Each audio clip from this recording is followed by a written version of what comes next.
Estamos começando mais um podcast. Aí é outra história. E estamos aqui com eles, os nossos queridos colaboradores, aquela saudade da semana. E ele, o queridão de São João, Anderson Ribas. Fala aí, galera, aqui é o Anderson e que a ira de Monan não caia sobre este podcast. Bem, sobre 2020 a gente já viu que caiu. Sobre o podcast tô esperando que não caia. E ela, a nossa nilopolitana em Romaria, que apesar de nilopolitana não é beija-flor, mas é portelense, nossa querida Giovana Almeida.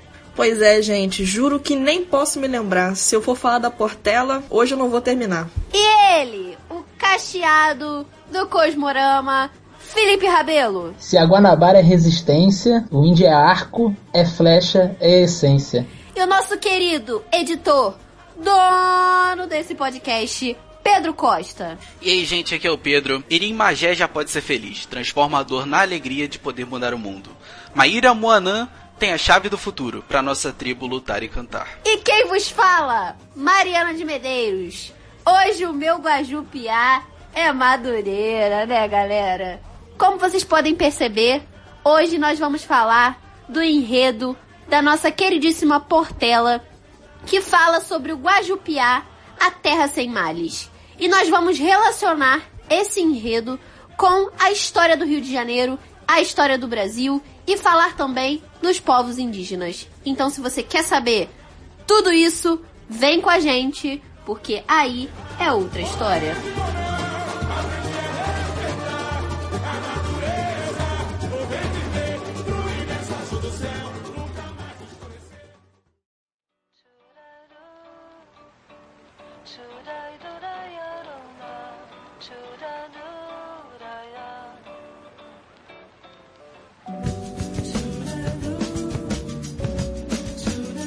Então, galera, como eu já disse anteriormente, hoje nós vamos falar de uma coisa que amamos, que é carnaval, e de um dos melhores anos das escolas de samba, que é o ano de 2020, que nos rendeu um enredo maravilhoso da nossa querida escola de samba Portela, que é um enredo que fala do Guajupiá, que seria a terra sem males.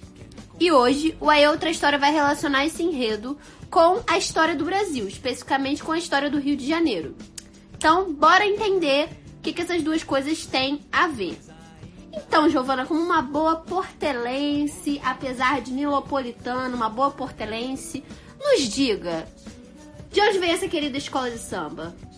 Então, meu povo, pra quem não conhece a Portela, o Grêmio Recreativo Escola de Samba Portela, ou só Portela, né, como o pessoal chama, é uma escola de samba daqui do Rio de Janeiro.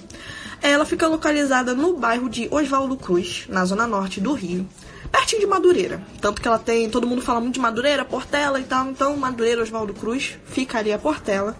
Ela é a maior campeã do Carnaval do Rio de Janeiro, ela tem 22 títulos no Carnaval do Rio. E, bom, ela surgiu em 11 de abril de 1923. E o nome dela é por causa da localidade dela, que era na Estrada da Portela, que fica ali entre Madureira e Oswaldo Cruz. Alguns dos fundadores, por exemplo, são o Paulo da Portela, o Antônio Rufino, enfim. Pessoas muito importantes no samba aqui do Rio. A Portela também, ela tem uma característica que é que ela trouxe muitas inovações para os desfiles durante todo esse período que tem os desfiles aqui do Carnaval do Rio, que são, acho que desde 1930, se eu não estou errada, que temos os desfiles de carnavais aqui no Rio. Por exemplo, a primeira alegoria foi feita com o desfile da Portela. Se eu não me engano, também comissão de frente também foi uma inovação que a Portela trouxe. Então, ela, além de ser uma das escolas mais antigas, junto com a Mangueira, Salgueiro, ela também trouxe muitas inovações durante o desfile, além de ser uma das maiores campeãs, a maior campeã, na verdade, do Carnaval do Rio de Janeiro. E tem grandes nomes do samba que passaram pela Portela. Por exemplo, Clara Nunes, Gandeia, Paulinho da Viola, enfim, se a pessoa ela gosta de samba, ela com certeza vai gostar da Portela, porque muita gente boa passou por lá, então não tem como falar de samba no Rio de Janeiro sem não falar da Portela. Então, clubismo temos? Temos muito clubismo, sim. Temos. E é isso, galera, como Giovana disse, a Portela é a maior campeã do carnaval e nesse ano trouxe esse enredo muito interessante para refletirmos sobre a população tupinambá e a busca pela terra sem males, que seria o Guajupiá. E vamos agora entender por que esse enredo é tão importante para a história e tão importante para a gente entender o protagonismo dessa população indígena durante a história do Brasil e do Rio de Janeiro. A grandíssima Portela, depois de tudo isso que a Giovana falou, de onde que ela veio, de como que ela surgiu, ela trouxe pra gente no Carnaval de 2020 a mitologia dos povos Tupi, né? Que, como a Mariana falou, tem muito a ver com o Guajupiá. Mas o que seria esse Guajupiá, de onde que ele veio e por que isso é tão dito pela Portela nesse ano específico do Carnaval?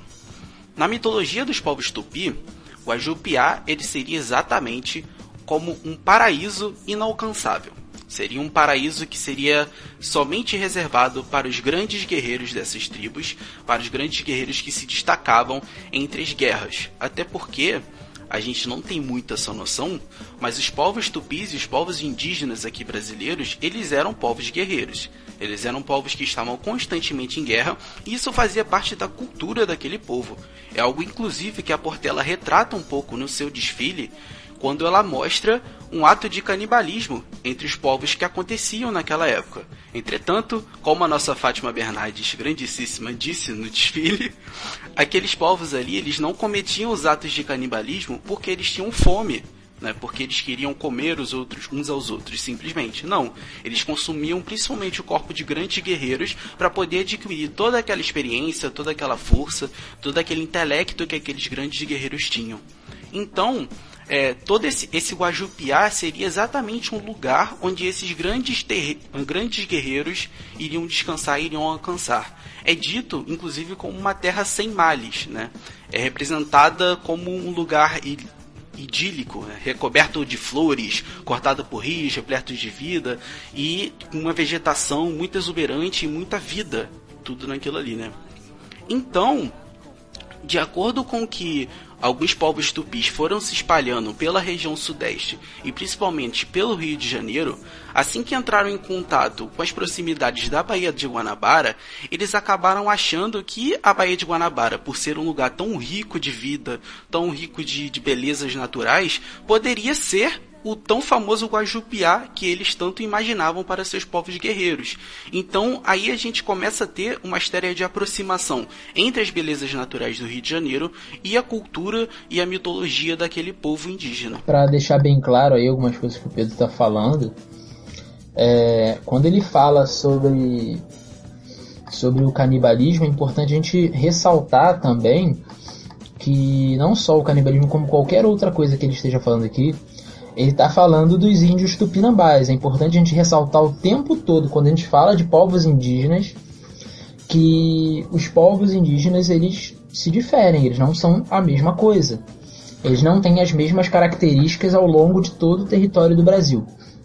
Então aqui, nesse momento, a gente está falando de índios tupinambás, e isso que o Pedro está falando é referente a esses indígenas. Isso que o Felipe falou é muito importante, porque nós aqui estamos falando em específico dos tupinambás, mas para vocês terem uma noção, segundo dados publicados pela própria FUNAI, a população indígena em 1500 era de aproximadamente 3 milhões de habitantes. E esses 3 milhões eram divididos entre 1.000 povos diferentes. Então, dentre esses 1.000 povos diferentes existiam diversos tipos de cultura, diversos tipos de costumes. E é muito importante que a gente leve tudo isso em consideração ao longo do programa. Então, no desfile da Portela de 2020, a escola de samba ela vai retratar alguns desses costumes, desses hábitos, algumas questões dessa religião tupinambá que vem ocupar a Baía de Guanabara e vai acreditar que o Guajupiá talvez tenha sido alcançado, mas que com essa conversa entre a cultura europeia e a cultura tupinambá, a gente vai ver que vão acontecer algumas outras questões, inclusive durante o desfile eles vão demonstrar isso, principalmente no final do desfile. Mais especificamente sobre a religião tupinambá, o enredo traz muitas referências muito bem construídas, inclusive. Para falar sobre o Guajupiá, a gente precisa entender quem era Monã, que seria o grande deus da religião tupinambá, que seria a pessoa que teria instaurado uma grande escuridão naquela terra que já estava habitada por maus espíritos, por pessoas que estavam fazendo maldades. E esse Guajupiá seria esse lugar alcançável para as pessoas que, na verdade, guerreariam e teriam merecimento nesse lugar, dessa terra sem males. Então Monã é o grande deus Tupinambá, que escolhe um grande guerreiro, que é o Irim-Magé, que também retratado no desfile. E o Irim-Magé também vai ganhar uma esposa. E o filho do Irim-Magé com essa esposa indígena seria o Mairamuã, que seria o grande profeta dessa religião. E a Portela também traz isso no samba e no próprio enredo na avenida. É uma outra referência, né, também, além dessas que a Mari falou, que a Portela traz, né, nesse enredo, é a figura do Guiraguaçu, ou Guiraguaçu, né, que traduzindo literalmente, né, para o idioma desse grupo indígena, significa grande pássaro, né, que era uma ave, né, que de acordo com a religião deles, né, há muito tempo atrás sobrevoava, né, as aldeias indígenas, né, que ficavam aqui, né, na região que hoje é conhecida, né, como a cidade do Rio de Janeiro. Né, e a partir disso aí, né, já resgata toda uma memória sobre esses grupos que ocupavam, né, aquela região ali que fica no entorno da Baía de Guanabara, né, que é onde se localizava ali, inclusive, a aldeia Carioca, né, que é o que dá o nome hoje em dia, né, para quem nasce de fato no Rio de Janeiro. Quando a gente fala da questão da Baía de Guanabara e da ocupação indígena nesse entorno, é importante a gente se localizar que a região metropolitana que a gente entende como Rio de Janeiro, ela é muito próxima da Baía de Guanabara, por mais que não pareça. Então até a região da Baixada Fluminense, vindo aqui mais pro interior do Rio de Janeiro, a gente também tem muitas tribos indígenas. Tanto que quase todo o território do estado do Rio de Janeiro tem referências a nomes indígenas. Então, em torno da Baía de Guanabara, a gente está falando de grande parte do território, inclusive do estado do Rio. Porque essas tribos ficavam espaçadas entre elas. Por exemplo, Saquarema é um nome indígena, Araruama é um nome indígena, Nova Iguaçu, Iguaçu é um nome indígena. Então, a cultura e a história dos indígenas, ela é muito mais presente na construção do que a gente entende como um cotidiano hoje em dia do que a gente imagina. A escola, ela também trouxe outras referências a essa cultura indígena, cultura, no caso, né, dos tupinambás aqui. Por exemplo, a maloca. O que era a maloca? Inclusive, ela está representada em um dos carros alegóricos da escola. Ela era uma unidade familiar. Por exemplo, a reunião das famílias, né, que você pode colocar como tio, tia, é um pouco diferente do que a gente pensa como família agora, né? É uma coisa um pouco maior. Ela era feita nessa maloca, nesse local. Era uma casa coletiva desse povo indígena, né? Desses tupinambás. Então, geralmente, todos os membros dessa família, eles costumavam agir em conjunto nessa maloca. Outra também representação que eles trouxeram é a da festa tupinambá. Durante essas cerimônias, né? Essas cerimônias, por exemplo, o nascimento de uma criança, o pós e o antes da guerra também, você tinha diremos que assim, uma festa mesmo tupinambá, e você tinha uma bebida chamada cauim, que ela era feita ou de milho ou de mandioca, né? Um dos dois, era fermentada, e ela sempre estava presente nessas cerimônias em si do povo tupinambá. Então, durante o samba em si tem essa representação dessa bebida, e na avenida também eles vão mostrar isso durante a alegoria. E em outras fantasias também. E, né, ditas aí as representações, né, e figuras aí, né, simbólicas ou então mais diretas que a Portela vai trazer nesse desfile, né, eu acho que o que, no fim das contas, resume mesmo a grande ideia por trás do enredo é que eles querem falar que o Guajupiá, que seria essa terra, né, mística e sem males dos Tupinambá, de fato seria em Madureira. De novo, eles não estão afirmando que é lá, mas o enredo traz essa ideia. Tanto é que no samba eles falam, né? Hoje o meu Guajupiá é em Madureira. Então acho que essa é a grande ideia aí que vai resumir esse enredo e o que eles vão mostrar aí, o que eles mostraram de fato, né, que já passou, na avenida. Passou? Passou, uma vezinha só, mas aí os caras não foram pras campeãs e a gente tá sofrendo com a Ira de Monan até hoje. Com certeza. Bem feito. Bem feito. A Ira de Monan, 2020. Quem mandou não colocar nas campeãs? Ai. Gente, se vocês estão curiosos para saber como foi esse desfile maravilhoso, que claro, teve algumas questões aí complicadas que não levaram ao desfile das campeãs, mas que merecia, inclusive, ter ido, mas não foi. No aplicativo que você consegue ver vários vídeos chamado YouTube, que inclusive a gente tem um canal lá, se inscreva, você consegue assistir na íntegra o desfile e ouvir esse samba maravilhoso, com essa letra maravilhosa, com todas essas referências. Inclusive, se você é do time que não gosta dos comentários, no YouTube tem a versão com comentários e sem comentários do desfile. Então fica aí a dica. É verdade. Olha aí. Tem mesmo. Não, tem desculpa.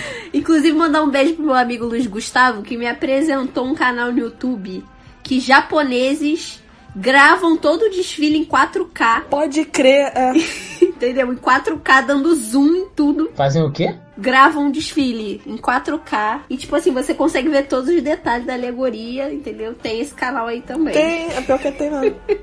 Um beijo, Luiz Gustavo, se estiver ouvindo esse podcast. Eu acho que é no setor 3 que eles gravam. Meu Deus, nunca ouvi falar. Sério? Sério, eles dão tipo um zoom bizarro nas fantasias, você consegue ver tudo.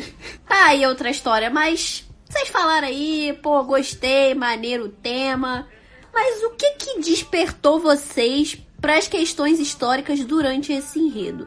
Então, meu amigo, se você quer saber a treta que envolve a questão indígena e a história, é agora que a gente vai falar pra você. Eu acho que a maioria das pessoas, quando escutam a palavra indígena, quando falam sobre os povos indígenas, numa questão do senso comum mesmo, e até mesmo uma disseminação ainda meio arcaica, até dos livros didáticos em si.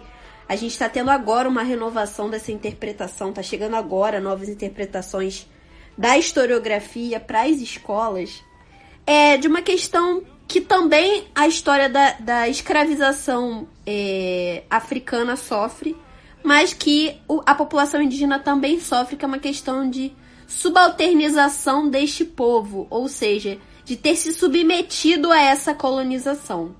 O que, na verdade, não foi o que aconteceu, porque essa interpretação, ela é bem complicada, ela é bem simplista, eu diria. Porque, por mais que foi um povo que, sim, sofreu as mazelas dessa colonização portuguesa, francesa, holandesa, nesse início do Brasil, mas que, como a gente acabou de falar, por exemplo, os tupinambás eram povos guerreiros. Já tinha uma cultura da guerra, já tinha uma cultura de resistência. Então isso não foi tão simples assim e a gente vai te ajudar a compreender isso neste momento. Bom, uma das questões, acho que mais importantes para a gente refletir sobre, quando a gente fala, e aí a Mariana citou muito bem, tanto quando você vai falar sobre o período em que os negros foram escravizados, e acaba servindo aqui também, não só para a escravização, mas como o período de colonização realmente da região, essa região enorme que é o Brasil, e mais especificamente do que a gente está falando aqui, que é a região do Rio de Janeiro, né, que a gente hoje entende como Rio de Janeiro, é claro.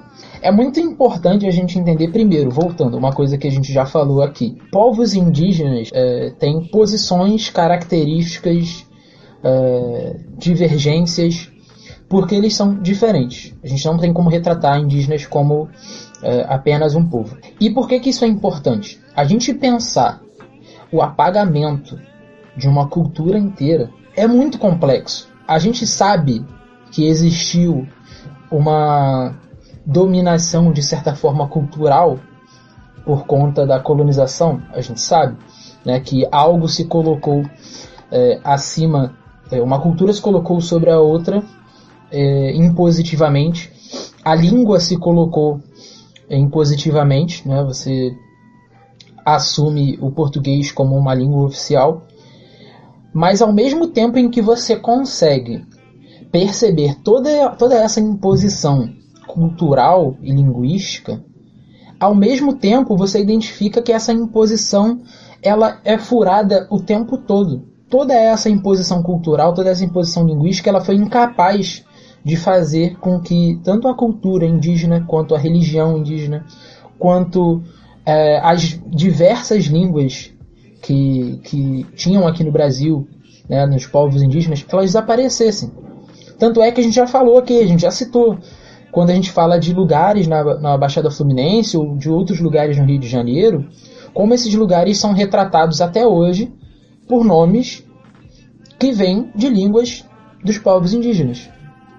E não é só isso, tem outras palavras que não são apenas os locais, tem nomes que a gente usa para animais, para frutos, para alimento, para ferramentas. Tem diversas questões que demonstram que, ainda que se tenha, a gente não pode tirar o peso das vidas que foram tiradas, da imposição que essa cultura gera, do quanto de preconceito isso gera por conta dessa imposição cultural, mas a gente consegue perceber que tem elementos ali que todo esse aparato que foi colocado por cima desses povos indígenas não conseguiu segurar. Então acho que é importante a gente colocar isso em discussão. Puxando até dessa questão mesmo especificamente dos tupinambás aqui no Rio de Janeiro, a gente tem dentro dos povos tupinambás também divisões, e os tamoios seriam uma dessas divisões dentre os povos tupinambás que ocuparam o litoral do Rio de Janeiro. E os tamoios, eles estariam no que a gente chama de guerras de conquista ou conflitos de conquista do território nessa colônia. E aqui no Rio de Janeiro, apesar da primeira colonização ter sido a portuguesa, de ter ocupado esse território no litoral em Salvador, a gente sabe que depois existem as capitanias hereditárias, todo esse processo de ocupação do território, mas era um local muito grande e Portugal ainda não tinha alcance para ocupar literalmente essa terra, ocupar efetivamente essa terra. Então a gente também vai ter invasões, tem invasão holandesa e aqui no Rio de Janeiro a gente vai ter invasão francesa. E os índios, eles vão ser importantes para essa questão da fundação da cidade do Rio de Janeiro, porque parte desses tamoios vão estar apoiando os franceses ou os portugueses, não por uma questão muitas vezes vista nos livros ou na história, por uma questão de imposição desses colonos, mas sim de negociações, mas sim de interesses que os próprios indígenas tinham nesse conflito, de se afirmar como guerreiros, de serem reconhecidos naquele momento já como chefes perto daqueles portugueses que estavam chegando aqui.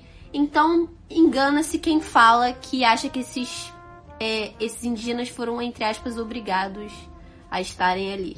E o detalhe, né? Não só ganhar reconhecimento, mas também, literalmente, vencer aquelas que eram as tribos com que eles rivalizavam, né? Não, e sobreviver àquela estrutura nova que estava chegando ali. Porque, por exemplo, na questão da catequização dos indígenas, muitos indígenas, eles meio que entram no jogo da catequização para conseguirem sobreviver naquele momento, para conseguirem serem agentes naquele momento, ou então até mesmo se descaracterizar como indígenas, virar mulato, mestiço, para conseguirem sobreviver àquela situação, àquela nova imposição social que estava acontecendo. Cara, eu acho que, assim, para além de uma questão de sobrevivência, eu acho que o que a gente percebe quando a gente olha para esse encontro, né, na verdade, que aconteceu durante esse momento dessa, entre aspas, conquista, é uma diferença de intenções. Porque é o que é dito, né, no primeiro episódio daquela série, né, documental que a Netflix lançou, que é chamado Guerras do Brasil, onde eles falam que, assim, o que chega da Europa aqui na costa, né, do Brasil, né, ao contrário do que a gente pensa, não são portugueses fortes, saudáveis, frondosos e armados até os dentes, sabe? São pessoas doentes que estavam há meses navegando em alto mar, sem uma alimentação, sem uma higiene. Tudo bem que o europeu não é parâmetro de higiene pra ninguém. Mas os caras... Até aí tudo normal. Né? os caras estavam sem higiene, com feridas não tratadas e tal. Então, se fosse só uma questão mesmo de sobrevivência, os povos indígenas, que eram de fato povos guerreiros, iam ter matado todo mundo antes dos caras pisarem na areia da praia. Assim, seria um massacre, né? Mas eu acho que assim, os indígenas, eles estavam realmente tentando entender o que estava acontecendo ali, né? Não no sentido de serem ingênuos, de falar que eles são ignorantes e não eram capazes de entender, mas eles estavam de fato confrontando com algo novo e eles estavam, mas o que esses caras querem? O que essas pessoas, o que esses seres querem? Né? E enquanto isso, o europeu ele já estava maquinando ali como é que ele ia fazer para explorar, para matar, para fazer e para acontecer. Tanto é que tem uma fala, né, nesse episódio dessa série que é dita pelo Ailton Krenak, né, que é um filósofo e pensador indígena aqui do Brasil, historiador também, né, ele fala que se os portugueses fossem educados, se eles fossem tão educados quanto os indígenas, né, talvez esses povos estivessem convivendo em harmonia até os dias de hoje aqui no Brasil. Mas como eles chegam aqui com essa intenção totalmente maldosa e genocida, né, por assim dizer, a coisa se desenrolou dessa forma. Então eu acho que não é bem uma questão de sobrevivência. Tipo, eu não vejo muito que o indígena ele faz acordos, ele negocia muito para sobreviver. Eu acho que ele realmente estava assim, né? Vamos ver o que eles querem, o que eles estão pedindo, o que a gente tem que dar, o que é bom pra gente, o que não é, o que a gente ganha com isso. Eles vão dar as coisas que a gente não tem aqui, né? Eles vão dar pra gente, né, algum tipo de benefício, eles vão auxiliar a gente a conquistar, a vencer nossos inimigos, beleza. O que eles querem em troca? Pô, eles querem, sei lá, arara? Pô, tem 500 mil araras aqui, né? Vamos dar uma. Entende? Eu falando de uma maneira óbvia, né? Bem rasa, né, gente? Pelo amor de Deus, só um exemplo. Não sei se eu me expressei mal na questão da sobrevivência, mas o que eu tava querendo dizer é que às vezes é muito apagado até por dentro da própria história mesmo. Até no segundo momento da colonização / do império, que esses indígenas eles estavam presentes na história do Brasil, né? Porque parece que chega um momento que é só europeu e escravizado africano. Acabou, não tem indígena. Ou então é os indígenas amigos do Dom Pedro II, do Dom Pedro I, do Novo Mundo, que eu nunca vi isso na minha vida. Enfim, mas era uma questão que esses indígenas também estavam inseridos em um segundo momento, me expressei mal, da colônia / do império, nesse sistema que já estava organizado, em um sentido de fazerem esses acordos, entre aspas, por terem seus próprios interesses, também para sobreviver, mas porque já estavam inseridos nesse sistema, porque, sim, existiam ainda escravizados indígenas, mas, por exemplo, a gente tem registros de indígenas indo ao sistema judiciário, né, muito mal estruturado naquela época, para quererem recursos, assim como tem registros de negros escravizados para isso. Então, uma questão de protagonismo que é muito apagada. Cadê esses caras? Entendeu? O que eles estão fazendo? Sabe? Dentro da estrutura escravista africana, dentro dos engenhos, por exemplo, a gente vai ter diferentes tipos de classificações de escravizados. A gente tem uma hierarquia dentro dos escravizados. E por que isso não é dito? A gente tem escravizados que fogem, a gente tem escravizados que andam pela colônia livremente. Então, assim, são coisas que se perpetuam, infelizmente, que precisam ser mais bem discutidas. Eu acho importante a gente retirar essa ideia de que ou o índio estava apenas resistindo ou ele estava apenas sendo massacrado. Obviamente, sabemos que os povos indígenas foram realmente dizimados. Isso daí não temos, né? São números que mostram a gente isso. Mas foi exatamente isso. Quando no caso aqui falando do Brasil, portugueses ou franceses chegaram, eles também se aproveitaram de uma dinâmica que já existia aqui de povos que eram, querendo ou não, inimigos. Então você faz alianças com certos povos e você alimenta certas guerras. Então há também uma luta, há também uma postura de luta muito grande. E eu acho importante também sempre lembrar de que a grande parte dos indígenas que foram dizimados não foram somente por guerras, mas a gente tem muita questão biológica. E eu acho isso sempre importante lembrar. Você tem hoje em dia a gente já vê que é um negócio complicado, né? Estamos vivendo num momento em que começou um vírus lá do outro lado do mundo e estamos aqui também se ferrando. Então você imagina 500 anos atrás, em que você não tinha o mínimo de... recurso de saúde, nada, medicina. Recurso, né? Exatamente. Saúde. Não tinha SUS, né, irmão? Não tinha SUS, exatamente. É um pouco complicado, não tinha OMS. Então, você pensa povos E a nossa referência de saúde era a Europa. Né, não? Olha a merda.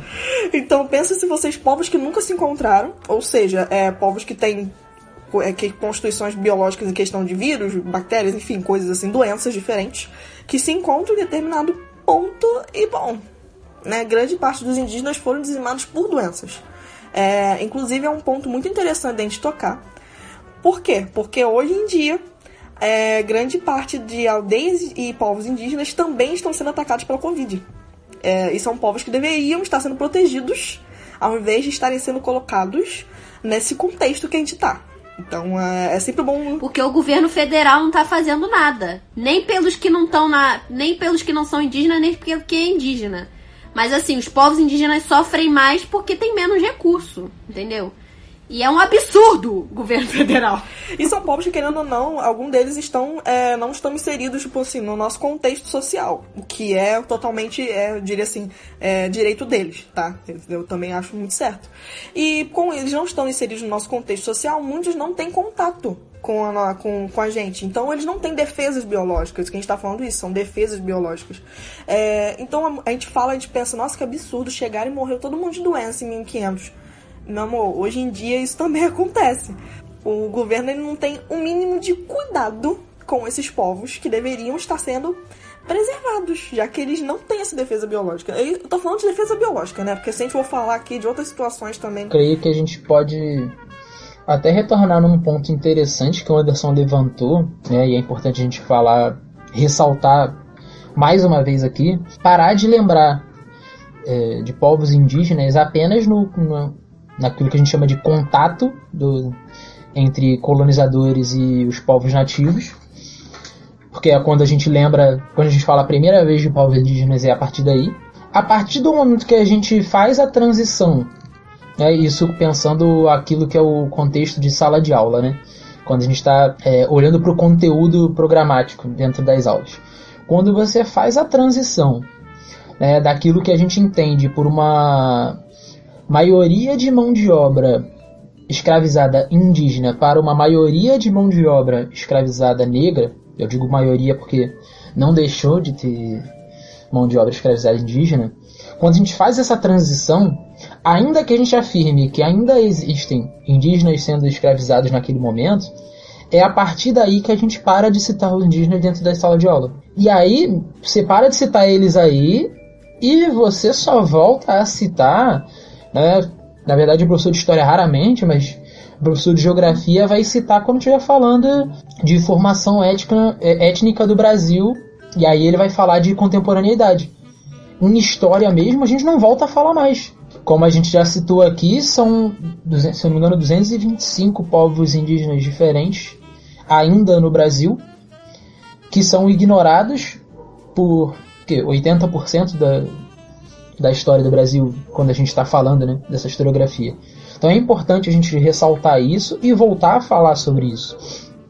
Esse é um ponto que para mim é fundamental. É até uma questão da própria construção de interesse, porque no primeiro momento a construção do conhecimento histórico no Brasil é um interesse do próprio governo imperial. Então a construção dessa imagem do indígena nesse primeiro momento, do que a gente tá escrevendo essa história do Brasil no interesse de quem para quem, que no caso é do europeu que já tá aqui, entre aspas, brasileiro, que esse indígena aí sim vai ser visto como um pobre coitado, que foi catequizado, que não tinha a mesma força para ser escravizado. Isso vai ser perpetuado na literatura em certos momentos.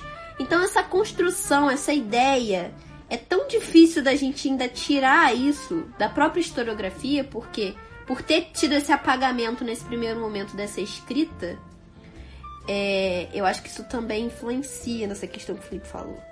Não só essa questão de tratar como coitado, mas na verdade você ressalta alguns pontos positivos, porque é uma história que está querendo construir a história de um povo brasileiro, um único povo brasileiro. E como é que você constrói a história de um único povo brasileiro, que é um povo que tem origem em diversos povos europeus, que têm características diferentes entre si, em suas formações de sociedade, em diversos povos, diversas nações indígenas, em diversos povos africanos, que estão sendo trazidos para o Brasil para trabalhar como escravizados, né? E aí você coloca lá uma construção daquele povo brasileiro, uma construção única. E qual é a forma de você realizar essa construção de um povo único? É você falar o seguinte: você quer falar que o povo brasileiro é uma merda? Não, você quer falar que ele é muito bom. Então você vai trazer o quê? Aquilo que se entende como positivo de cada uma dessas sociedades. Isso reduzindo esses 3 elementos como se eles fossem únicos. Que a gente já falou que eles não são únicos. Então você olha o branco europeu, o escravizado negro africano e o indígena, eles são 3 pilares para a construção de um povo. Quando você coloca isso e tenta construir uma história, você realiza apagamentos, silenciamentos dentro dessa história, reforça estereótipos e você vai gerar uma série de problemas na conscientização, na educação, na produção historiográfica que vão perdurar aí 200 anos, quase, que a gente está vendo isso. Ainda discutir sobre isso ainda é muito forte, porque ao mesmo tempo que a gente está aqui falando sobre esse assunto, sabendo da importância dele, muitas das vezes a gente mesmo se enrola, porque a construção dessa imagem que foi feita pra gente enquanto crianças, enquanto jovens na escola, ela ainda é muito forte. Porque você é massacrado com essa informação durante toda a sua vida. E aí, se você vai fazer uma licenciatura em História, ou se você tem contato, isso mudaria para quem tem contato com essas populações indígenas, ou populações que resgatam essa questão dos negros africanos que vieram para cá. Se você não tem esse tipo de contato diretamente com essa construção de conhecimento, você só vai estudar isso se você for fazer história, se você for para a faculdade. Porque do contrário, você vai continuar reforçando esses mesmos estereótipos pro resto da sua vida. Você vai gerar preconceitos enraizadíssimos, né? Assim, que tá difícil. Tá difícil. Uma coisa bem interessante que a Mari falou da questão da literatura, porque bem nesse momento que você está tendo essa tentativa de uma construção de identidade nacional durante o segundo reinado, durante o governo de Dom Pedro II, você está tendo também um fenômeno da literatura que se chama o romantismo. E está logo na fase do romantismo indianista. Então a gente tem obras como, por exemplo, Iracema, José de Alencar, Guarani. E tem também o Samba da Beija-Flor, que fala sobre Iracema. Inclusive fica aí a indicação. Vou cantar Juremê, Juremê, Juremê. Vou cantar Juremar, Juremar. E é mesmo nesse romance indianista que a gente vê muito do estereótipo do indígena que é construído até hoje. Esse mito do bom selvagem que eles falam. Essa coisa de colocar o índio como um herói, um ícone guerreiro, mas ele em contraposição com aquele português que tá chegando, né, para colonizar. Então, é muito do que a gente vê hoje em dia ainda como esse estereótipo, ele é construído durante esse segundo reinado, tanto, né, com o Dom Pedro II no IHGB, quanto também na literatura com esse romantismo indianista. E o que eu acho interessante é que esse índio, né, ele vai trazer muito essa questão do herói e do guerreiro, mas ele não vai ser aquele cara ignorante, né? Ele pode não ser um dos indivíduos de mais intelecto nas obras, né? Mas você vê que ele é sempre aquele cara que é muito ágil, que é muito astuto no que faz, que sempre tem aquela coisa do instinto, né? Realmente é muito do que o Felipe falou, né? Você tenta o tempo todo pegar catar o melhor de cada uma dessas categorias, né, dessas classes, vamos dizer assim, para tentar montar essa grande figura, né?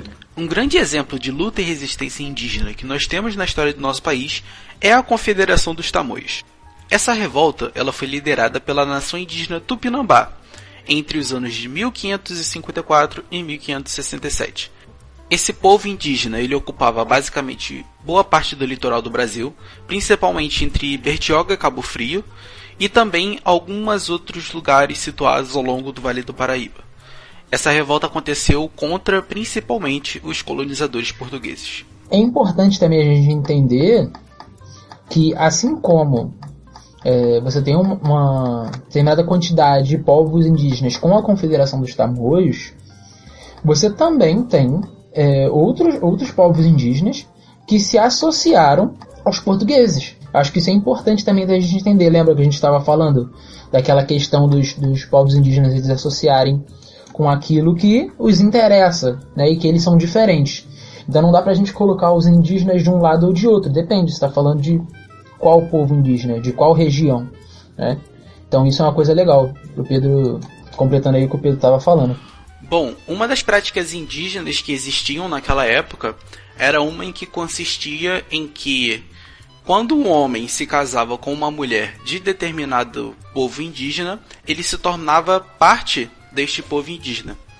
E aí, para se aproveitar dessa prática indígena, um português chamado João Ramalho, em parceria com outros governadores, né, principalmente o governador da capitania de São Vicente, ele se casou com uma das filhas de um dos líderes de um povo tupiniquim.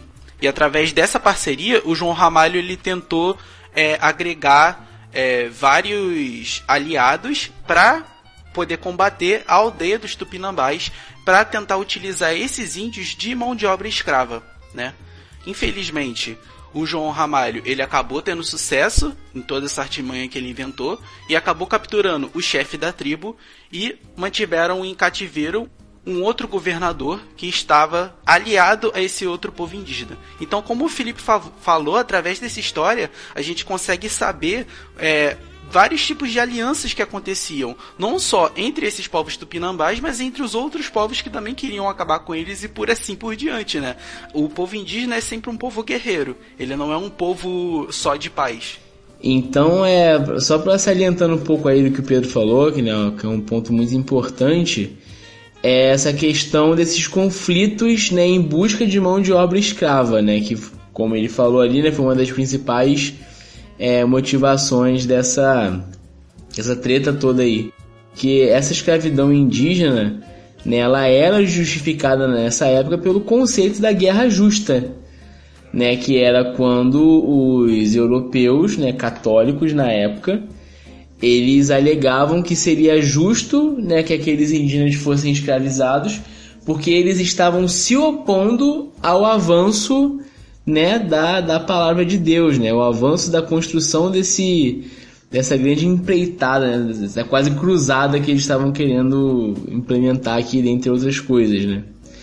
E então, quando esses indígenas eles se opunham a essa dominação religiosa, eles se opunham ao avanço dos europeus de alguma maneira, eles logo davam um jeito de alegar que aquilo ali era uma guerra justa, eles guerreavam contra os povos e então capturavam, né, quantos fossem possíveis com vida para poder usar como mão de obra escrava. Uma coisa também interessante de ressaltar, né, quando a gente fala de Confederação dos Tamoios, é que normalmente as pessoas associam a Confederação dos Tamoios como se fosse uma aliança, né, essa Confederação dos Tamoios tivesse aliado aos franceses que estavam ocupando uma parte do Rio de Janeiro e que os portugueses queriam expulsar, né, do Rio de Janeiro.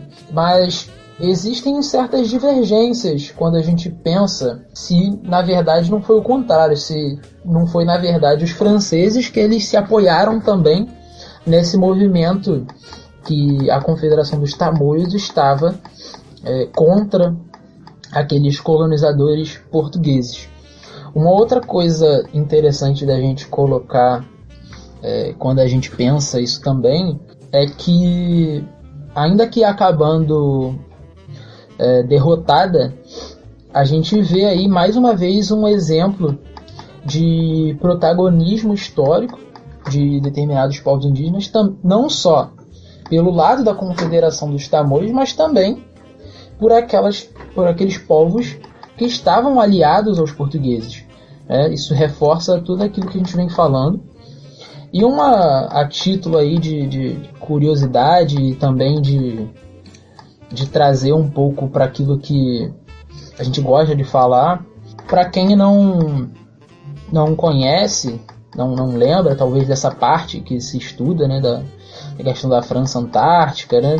Você tem naquele momento o Mendes Sá como governador geral aqui no Brasil. Quem é enviado para participar dessa batalha para comandar essa batalha contra os Tamoios é um sobrinho dele, Estácio de Sá. E o Estácio de Sá, ele acaba morrendo, não na batalha, mas após a batalha. Ele vence a batalha, porém ele toma uma flechada e acaba morrendo por conta dos ferimentos posteriormente. E uma das coisas interessantes dessa morte do Estácio de Sá é que essa flechada ela vai ser dada, segundo aquilo que é relatado, né, nos escritos sobre a batalha, ela parte das mãos de um indígena que era do povo dos Jacutingas.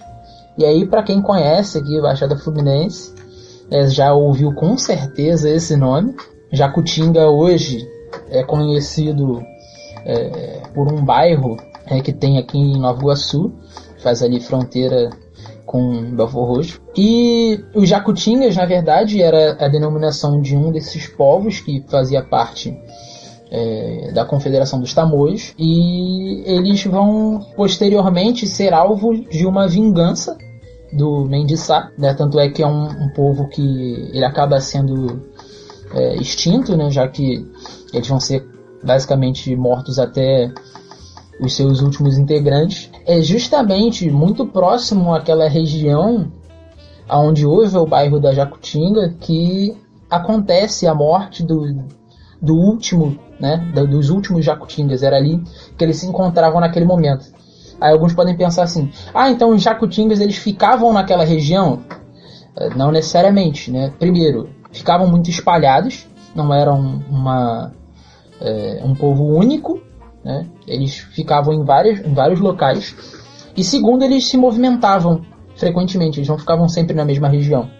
Mas acabou que o local ficou conhecido ali por conta desse povo, e até hoje o lugar é chamado assim, o bairro é chamado assim por conta disso. Bom, e chegando, né, voltando ao nosso assunto do samba enredo, bem ao final do desfile, a Portela apresenta questões como o Rio de Janeiro no dia de hoje, né, essa terra que deveria ser, né, o Guajupiá, mas, né, infelizmente, como a gente falou aqui, não rolou.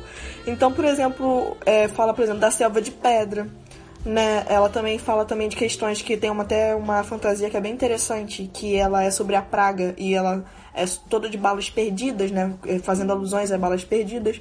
Então, logo ao final do desfile, a Portela traz também essa reflexão, né, de o que é hoje, né, que o Rio de Janeiro antigo, né, o Guajupiá, teve que, no caso, morrer para o Rio de Janeiro que a gente conhece hoje, né, nos dias de hoje, estar aqui, né, representado pelo que a gente conhece.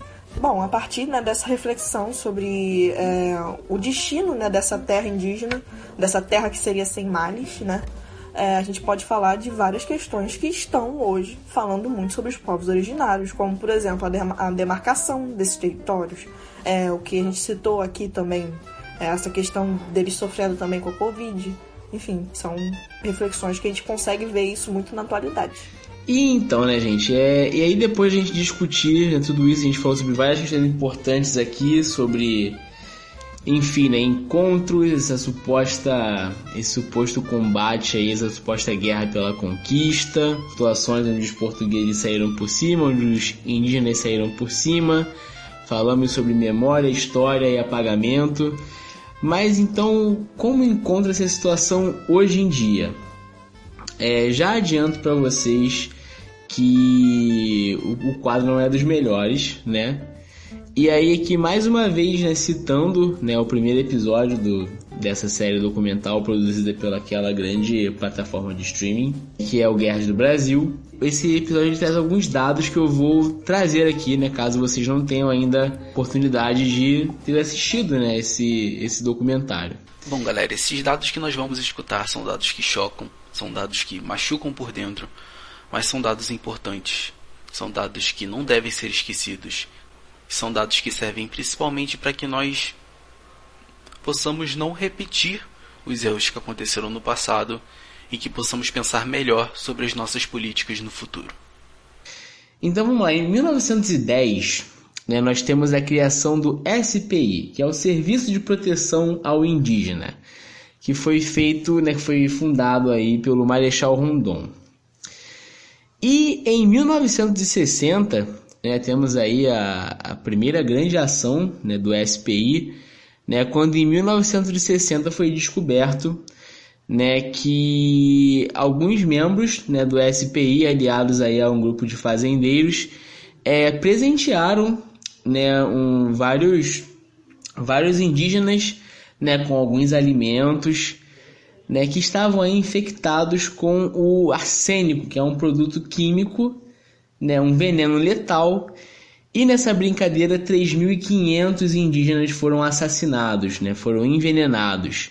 Né, como eu falei, isso ocorreu em 1960 e esse episódio ficou conhecido como o Massacre do Paralelo 11, onde esses 3.500 indígenas foram assassinados por envenenamento, tendo envolvimento direto do órgão, né, que foi criado para proteger esses povos, né, como já diz o próprio nome, Serviço de Proteção ao Indígena, não de envenenamento.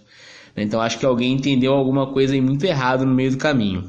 Em 1964 até 85, né, a nossa tão comentada aqui ditadura militar deixou 8.350 indígenas assassinados. E esses dados aí vêm direto do relatório final da Comissão Nacional da Verdade. Né? Então, durante o período da ditadura militar no Brasil, 8.350 indígenas foram assassinados. E isso é o que está no relatório da Comissão da Verdade. Né? Podemos ter por aí, né? A gente pode com certeza colocar nesse número aí como um número, né, obviamente subnotificado. Né? Nós devemos ter aí muitas outras vidas, né, que devem ter ido embora e não estão notificadas aí. Em 1993, 16 índios Yanomami foram mortos por garimpeiros, né? Simplesmente por disputas de poder. Eles foram brutalmente assassinados e dentro desses Yanomami, né, tinham aí mulheres, idosos, crianças, e inclusive nesse episódio, né, nessa verdadeira chacina, há relatos de que um bebê Yanomami foi morto a golpes de facão, né, a sangue frio. Então, vocês veem aí que a coisa não é brincadeira. De 2003 a 2010, 203 indígenas Guarani Kaiowá foram assassinados em conflitos oriundos de demarcações de terras indígenas. Então você vê que até hoje a demarcação é um assunto que ainda continua matando muitos indígenas pelo Brasil. E mais para frente nós tivemos aí a PEC 215, que é uma PEC que vem sendo discutida até hoje, ela está tramitando até hoje, que é uma proposta de emenda constitucional que prega, né, que defende que a demarcação de terras indígenas seja única e exclusivamente de responsabilidade do Congresso Nacional. Essa PEC vai falar que o Congresso, né, a partir do momento em que ela passar a valer, vai determinar, vai legislar, né, sobre terras, né, sobre as novas demarcações e vai ter poder para revisar as demarcações já feitas até hoje. Né? Então esse aí é o motivo pela qual ela levanta muita polêmica. Então a gente vê aí, né, que claramente essa guerra, esses conflitos ainda não acabaram. Né? Inclusive essa é a bandeira que muitos líderes e ativistas, né, pensadores, historiadores indígenas levantam até hoje em dia, né, que a guerra ainda não acabou. Quem pensa que hoje em dia o Brasil vive em paz está muito enganado, né?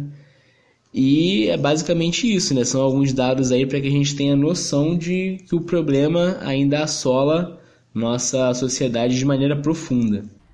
Ainda sobre a questão da demarcação das terras indígenas, é importante falar que desde o governo Temer, nenhuma terra foi demarcada e o atual presidente defende que não vai demarcar nenhuma terra durante o seu mandato. É importante destacar que é previsto na Constituição de 88 que é obrigatório a demarcação de terras indígenas, ou seja, é de direito desses povos originários, desses povos indígenas, dessa diversidade que a gente já explicou aqui, esse território. Então fica aí mais uma reflexão sobre o nosso assunto de hoje.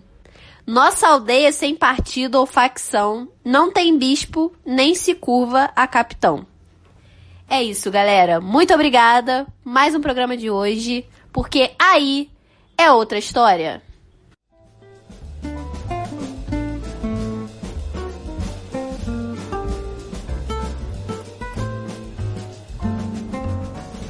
E agora, aquele momento das indicações do Menino Pedro, série, filmes, seriados, livros, tudo pra você entender melhor o que falamos hoje. Então, galera, vamos lá pro momento mais esperado deste podcast. Primeiramente, eu tenho pra dizer pra vocês a série documental da Netflix, Guerras do Brasil.doc. Ela está disponível em 5 episódios de 26 minutos cada. Nós utilizamos aqui para esse podcast o primeiro dos episódios, que conta exatamente sobre esse conflito dos indígenas com um homem branco. Em segundo lugar, mas não menos importante, não está em ordem de importância aqui, nós temos o livro A Terra Sem Males, Mito Guarani, do Jackson de Alencar. Terceiramente, nós temos um artigo de Salete Neme e Maria da Conceição Beltrão, cujo título é Tupinambá, Franceses e Portugueses no Rio de Janeiro durante o século XVI.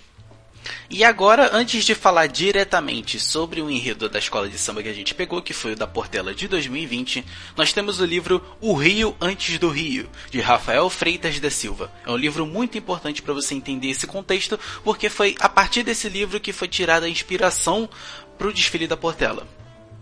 E por último, mas não menos importante, como eu já disse, não está em ordem de importância, nós temos o caderno da Liga Independente das Escolas de Samba do Rio de Janeiro. Nós pegamos em específico o roteiro da Portela, que está na página 451.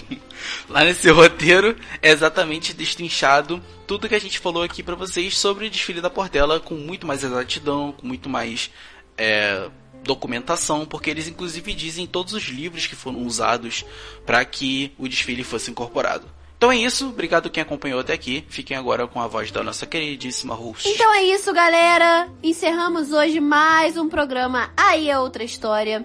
Não se esqueçam, galera, nos sigam nas nossas plataformas. É muito importante pro nosso crescimento que vocês nos sigam, galera. Por favor. Se inscrevam no nosso canal no YouTube. Aquela velha promessa. Vai que um dia a gente coloca as caras por lá, beleza? Muito obrigado pelo apoio lá no nosso Instagram. Estamos quase chegando aos 1000 seguidores. Valeu, muito obrigado de verdade. E é isso. Nos sigam nas nossas redes sociais. Até semana que vem, porque aí é outra história.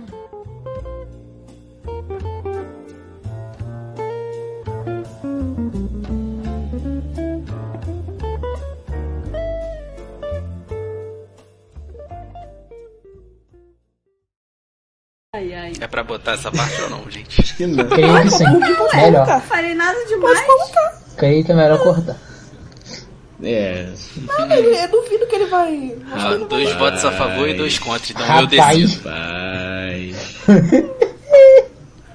Gente, o homem é tão de boas. Gente, mas o que eu falei demais? Mas tudo bem, se vocês quiserem Tô cortar, agradecendo o homem pela primeira vez na minha vida de alguma coisa que ele me ensinou que eu não tava dormindo na aula dele.